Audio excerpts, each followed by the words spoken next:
ஓம் விநாயகா போற்றி. வணக்கம் அன்பர்களே. நாம இன்னைக்கு பார்க்க போறது கிரகங்களின் நீதிபதியாகவும் மற்றும் கர்மாக்களின் பயனை தராசு போல தரக்கூடியவருமான சனி கிரகத்தை பற்றி பார்க்கலாம். ஆட்சி நீச்சத்தை தொடர்ந்து இப்ப சனி பகவானின் உச்சமான துலாம் ராசியில் சனி இருக்கும் பொழுது ஏற்படும் பலன்கள் பற்றி பார்க்கலாம். நாம கூட இணைஞ்சிருக்கிறவங்க டாக்டர் கலா. வணக்கம் கலா. வணக்கம். இன்னைக்கு நம்ம பார்க்க போறது துலா ராசியில சனி இருந்தா என்ன பலன்னு. உங்க ஜாதக கட்டத்துல சனியோடு வேறொரு கிரகம் இணைஞ்சு இருந்தாலோ, வேற கிரகத்தோட பார்வை சனி மேல இருந்தாலோ இந்த பலன்கள் மாறும். ஸோ ஃபர்ஸ்ட் சனினா என்ன அப்படின்னு பார்க்கலாம். சனி என்னெல்லாம் குறிக்கும் அப்படின்னா, தடைகள், தாமதம், ரெஸ்ட்ரிக்ஷன், கட்டுப்பாடு, லிமிட்டேஷன், ஒழுக்கம், ஃப்ரஸ்ட்ரேஷன், கவலை, டிசிப்ளின், இதெல்லாம் வந்து குறிக்கும். சனி வந்து சேவை செய்கிறது, தட் இஸ் பப்ளிக் சர்வீஸ், தொழிலாளிகள், இதெல்லாம் குறிக்கும். அப்புறம் லா, நீதி, நீதிபதி, லாயர்ஸ், இதையும் குறிக்கும். முக்கியமா சனி வந்து நம்ம ஜாதகத்துல கர்மகாரகன். ஸோ என்ன கர்மா நம்ம பண்ணியிருக்கோமோ அந்த கர்மாவை தீக்கிறதுக்கான வழி கொடுக்கும் சனி. ஸோ அந்த இது எந்த வீட்டில் இருக்கோ அந்த விஷயத்துல நம்மளை கடினமா உழைக்க வச்சு நம்ம பண்ண கர்மாவை தீக்க வைக்கும். ஸோ இப்போ வந்து துலா ராசி பார்த்தீங்கன்னா, இப்போ நான் காமிக்கிறது வந்து காலபுருஷ கட்டம். உங்க ஜாதக கட்டத்துல நீங்க லக்னத்திலேருந்து பார்க்கணும் சனி எங்க உட்காந்துருக்குன்னு. பட் நான் துலா ராசியை பத்தி எக்ஸ்பிளைன் பண்றதுக்காக காலபுருஷ கட்டத்தை காமிக்கிறேன். காலபுருஷ கட்டத்துல துலா ராசி வந்து 7ஆம் வீடு. 7ஆம் வீடு என்னெல்லாம் அப்படின்னு பார்த்தீங்கன்னா, சொசைட்டி, மார்க்கெட் பிளேஸ், பிஸ்னஸ், பொதுமக்கள், உறவுகள், ரிலேஷன்ஷிப், கணவன் மனைவி ரிலேஷன்ஷிப், எல்லா ரிலேஷன்ஷிப் பொதுவா இதெல்லாம் குறிக்கும். இது வந்து மேஷத்துக்கு ஆப்போசிட்டா இருக்கும் இந்த ஃபர்ஸ்ட் ஹவுஸ். முதலாம் வீடு வந்து நம்மளோட சுய அடையாளம், நம்மளோட பர்சனாலிட்டி, நம்மளோட எல்லாமே நம்மளை பத்தி. இதுக்கான ஆப்போசிட்டான 7ஆவது வீடு வந்து மற்றவர்களுக்கான இடம், பொதுமக்களுக்கான இடம், சொசைட்டில நம்ம எப்படி மூவ் பண்றோம். ஸோ இப்போ இங்க வந்து சனி வந்து உச்சம் அடைகிறார். ஏன் அப்படின்னு பார்த்தா, சனி நான் முன்னாடியே சொன்ன மாதிரி சேவையை குறிக்கும். ஒரு தொழிலாளி, ஒரு சர்வெண்ட், இதை குறிக்கும். ஸோ முதலாம் வீட்டுல நீச்சமாறார். ஏன்னா நம்ம தன்னையே வந்து சர்வ் பண்ணிக்க முடியாது, சர்வ் பண்றது மற்றவங்களை சர்வ் பண்ணோம். ஸோ 7ஆம் வீட்டுல சனிக்கு வந்து அந்த சேவைக்கு ஆன டைரக்ஷன் கிடைக்குது, பெஸ்ட் என்வாயன்மெண்ட் கிடைக்குது சனி வேலை பண்றதுக்கு. ஸோ 7ஆம் வீட்டுல உச்சம். நெக்ஸ்ட் சனி வந்து கிரகங்கள்ல நீதிபதியான நீதிபதி ஜட்ஜா இருக்கார்.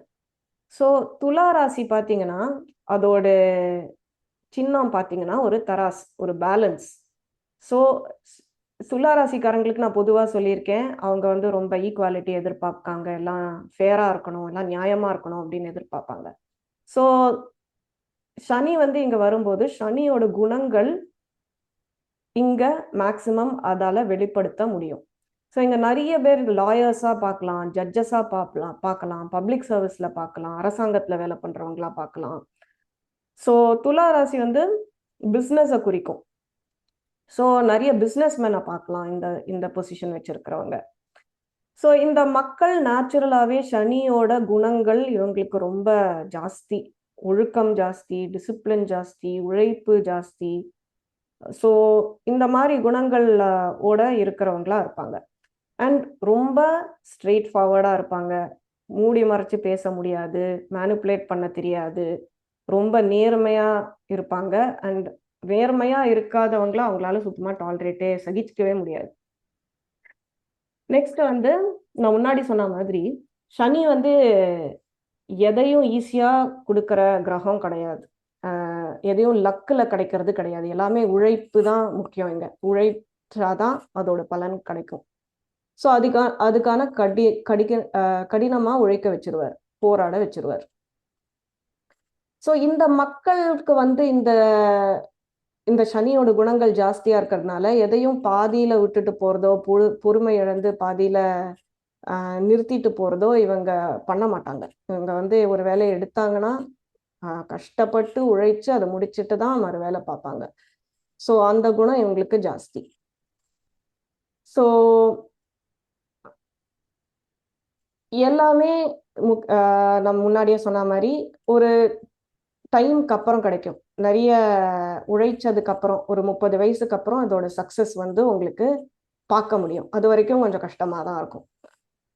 இவங்க ரிலேஷன்ஷிப் விஷயத்துல இது 7ஆம் வீட்டுல இருந்தா நிறைய பேர் வந்து ஸ்ட்ரகிள் பண்ணுவாங்க. பட் நீங்க கேட்கலாம், பட் சனி உச்சத்துல இருக்காரே, ஸ்ட்ராங்கா இருக்காரே, 7ஆம் வீட்டுல இருந்தா ஏன் வந்து ரிலேஷன்ஷிப்லாம் ஈஸியா கிடைக்கணுமே அப்படின்னு நீங்க நினைக்கலாம். பட் அதுதான் சனியோட நேச்சரே வந்து உழைக்கிறது, கஷ்டப்படுறது, ஸ்ட்ரகிளை ஃபேஸ் பண்றது, அதுக்கப்புறம் சக்சஸ் கிடைக்கிறது.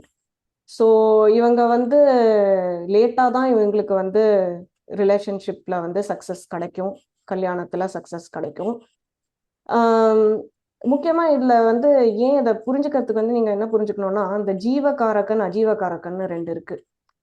ஸோ நீங்க சனி, செவ்வாய், ராகு, கேத்து இந்த மாதிரி வந்து கிரூர கிரகங்கள் வந்து ஜீவகாரகங்கள்னா என்னன்னா உயிரோட இருக்கிறது. தட் இஸ் கணவன், மனைவி, அப்பா, அம்மா, உறவுகள், இந்த 7ஆம் வீட்டோட ஜீவகாரகா. இதுல வந்து பெருசா பாசிட்டிவ்